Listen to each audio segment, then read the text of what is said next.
సంక్రాంతి పండుగ అయిపోయింది. రేపో ఎల్లుండో సిటీకి వెళ్ళాలి.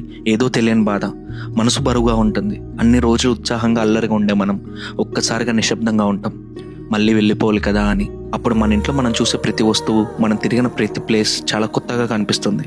చూడగానే ప్రయాణం చేసే రోజు రానే వచ్చింది. అమ్మ నాన్న ఎక్కువగా ఏమీ మాట్లాడరు. ఏరా అన్ని సర్దుకున్నావని నాన్న. 2 రోజులు ఉండరా అని అమ్మ. ఆ ఒక్క మాట వినగానే ఉండిపోవాలనిపిస్తుంది, కానీ ఉండలేని పరిస్థితి.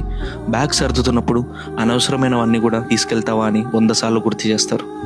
అమ్మ చేసిన పచ్చళ్ళు, పిండి వంటలు, పొళ్ళు అన్నీ పెట్టుకున్నాక బెంగ ఇంకొంచెం ఎక్కువ అవుతుంది.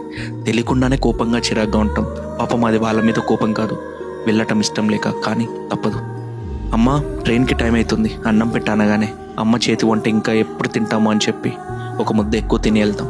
ఎప్పుడు ఏదో ఒకటి అనే నాన్న కూడా జాగ్రత్తరా, ఎవరితో గొడవలు పడకు, చేరాక మాత్రం ఫోన్ చేయని చెప్తాడు. అమ్మని ఓదారుస్తున్నప్పుడు అనిపించింది, మనం ఎంత పెద్దవాళ్ళైనా వాళ్ళకి ఇంకా చిన్నపిల్లలమే అని. వచ్చేటప్పుడు ఎంతో సరదాగా కనిపించే మన ఊరు వెళ్ళేటప్పుడు ఎంతో బోసిగా కనిపిస్తుంది. కిటికీ నుండి బయటకు చూస్తూ ఎన్నో జ్ఞాపకాలు గుర్తు చేసుకుంటాం. పక్కన ఎవరు మాట్లాడుతున్నా మనకు మాత్రం వినిపించదు. ఊరు మెల్లగా వెనక్కి వెళ్తుంటే మనసు మాత్రం అక్కడే ఉండిపోతుంది. ఫ్రెండ్స్ నవ్వులు, అమ్మ చేతి వంట, బాబాయిల పలకరింపులు, ఆ గాలి అన్నీ అక్కడే మిగిలిపోతాయి. సిటీ దగ్గర పడే కొద్దీ మళ్ళీ అదే life, room, office, traffic jam. పండుగ ముగిసింది, కానీ బాధ్యతలు మళ్ళీ మొదలయ్యాయి. ఒక్కటి మాత్రం నిజం, ఇక్కడికి తిరిగి వస్తున్నామంటే అక్కడ మన వాళ్ళని వదిలేసి వచ్చినట్టు కాదు. మన వాళ్ళు మన మీద పెట్టుకున్న ప్రేమ, అభిమానం, గౌరవం అన్నీ మనతో పాటు వచ్చాయని అర్థం. ఇక్కడికి వచ్చామంటే అక్కడ మన వాళ్ళు మళ్ళీ మన కోసం ఎదురు చూస్తున్నారన్నమాట. అదే మన ధైర్యం.